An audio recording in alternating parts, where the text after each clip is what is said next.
It wasn't a phase. It was a way of life. Okay, but the Victorians took mourning very seriously. So one of the major themes that comes up in my novel, Shores of Chaos, Darkness Follows, is death.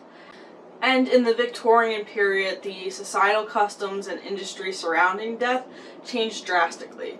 So today I'm going to be talking about how Americans mourn their dead in Victorian times. Spoiler alert to anyone who has not read the second book in the Shores of Chaos series, but one of our main characters, Frances, actually dies at the beginning of the story. So we do take a look at how her family mourns her, and it's her death that causes the supernatural activity to kick up again in the house. So this part of the story takes place in 1902, which is technically the year after the Victorian period ended with Queen Victoria's death, but the practices were still kind of the same when it came to death. So let's get into it. So before the Victorian period, the most common way to deal with your dead was to have the family members prepare the body. A local physician would usually be the one to declare death, sometimes using less than scientific methods, such as putting a mirror up to your nose and seeing if there's any condensation there, or even pricking you with a pin. Generally, your wake would be held in your home's parlor before they took you off to the church and then the cemetery. Your body would be wrapped either in a shroud or placed in a wooden coffin, and then they would bury you either in the church's graveyard or at home if your family had enough property to have their own burial plot. Early coffin and casket makers were actually furniture makers, so the two kind of overlap there, both dealing with the same materials.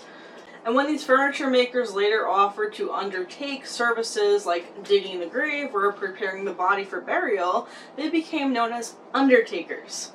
During the Civil War, men were dying in droves, and these families still wanted their dead to be returned to them.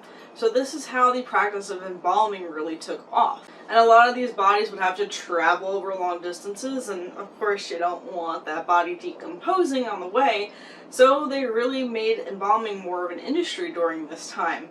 And it even got to the point where they had traveling embalming kits, and the person could just bring the kit to your home and embalm the body right there in your living room. Another practice that took off in the Victorian period was cremation. The first crematorium opened in 1876 in the United States, and it slowly took off over the years and became more and more popular. In fact, today, cremation is more popular in the United States than burial because it tends to be a cheaper option for families. Also, during the Victorian period, undertakers started to take on more professional names such as mortician and funeral director. A lot of them either had designated buildings to hold their funeral services in, or they might have turned their own home into a funeral parlor. And they kept the name parlor and funeral parlor because they kind of wanted to keep it the same as the home parlor where Victorians would have wakes for their deceased. However, of course, over time, some people might have found this to be a bit grim, so they changed the term parlor in the home to living room to lose the connotations with death. So prior to automobiles, the dead would be carried on their procession to the cemetery on a horse-drawn bier, and a lot of these biers could be very intricately decorated with carvings and velvet drapes. The first motorized hearses were produced in the early 1900s. Another thing too at this time is the invention of these very large park-like cemeteries. It was kind of meant to be just a nice aesthetic place for people to go to celebrate and mourn their dead. And a lot of families would buy large plots in these cemeteries so that they could put multiple generations there. During this time, some people were also just afraid of being buried alive. Of course, granted, medical technology was not what it is today, so sometimes the methods of determining if one was actually dead were not always foolproof. So they did invent caskets at this time where it would have a rope that led out up to the surface and connect to a bell. So you could ring that bell if you accidentally woke up buried alive. Yikes. Now for the living, when it came to dealing with the dead, they were all about that black. They would put the house all in black, they would dress themselves all in black. There's black everywhere when you were mourning. Your home would be draped with black crepe on the outside, as well as a black wreath on the door to let passersby know that the home was in mourning and to be respectful of that.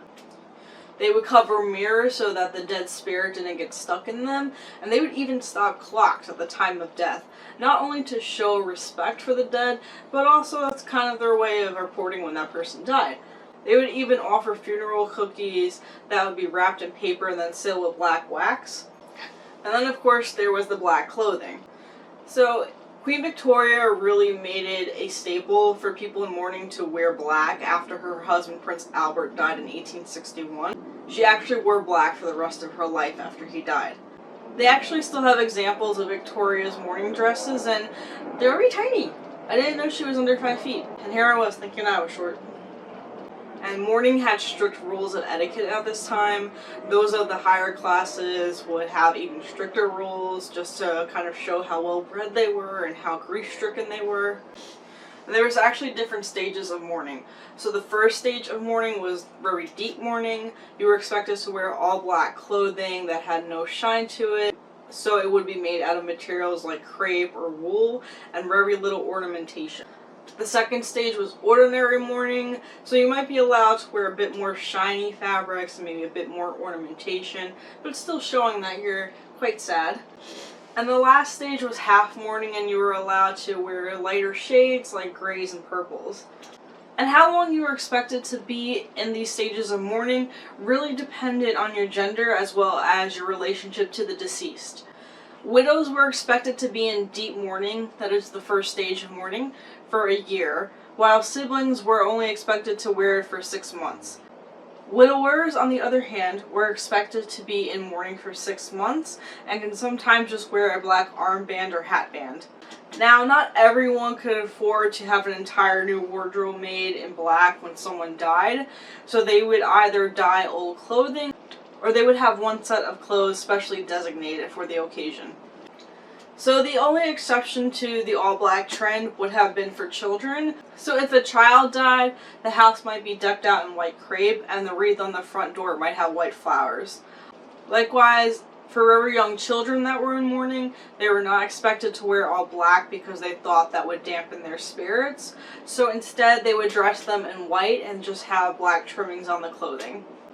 By the early 1900s, a lot of people had grown tired of the strict rules for mourning dress, and they also didn't really want to call attention to the fact that they were mourning, so a lot of the old rules started to fade away, and people started to use their own personal preferences when deciding how to dress for mourning. Another big thing at this time would have been flowers that would have been used at the funerals. So not only was it just as a nice gesture to the family that was mourning, but it was also meant to cover the sense of decay.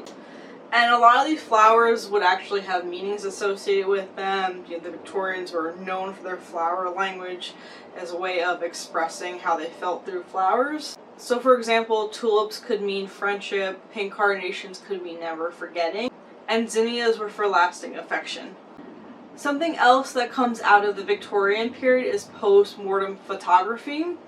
So sometimes people would take photos of their deceased relatives. Sometimes this might be the only photo that a person had in their whole life. And then sometimes the family would even pose with the dead. There's a lot of misconceptions surrounding this kind of photography as well. You might see pictures online of saying, hey, this is a dead person here when they're actually alive. If you want more detail on this, I would highly recommend Ask a Mortician's video on it. She goes into a lot of great detail about real versus fake post-mortem photography. Family members would also sometimes make jewelry like brooches for the deceased as well, and sometimes this might include a photograph of the deceased or even a lock of their hair. Family members would also sometimes take the hair and make very elaborate arrangements out of it.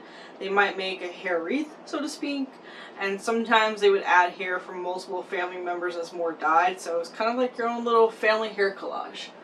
So what do you all think of these Victorian mourning practices? Do you think it's cool and maybe we should incorporate some of these into our modern day funerals? Or maybe just a little bit too much? I, for one, wouldn't necessarily mind wearing a nice big black gown. I think that'd be pretty cool. But that's just me. Alright everyone, so that's all I have for you today when it comes to mourning in Victorian America. Feel free to check out my books. The Shores of Chaos series is available on Amazon and Barnes & Noble. My blog post that is related to this video will be in the description below, so you can check that out and the sources that I use. Hope you all have a good weekend. Stay morbid.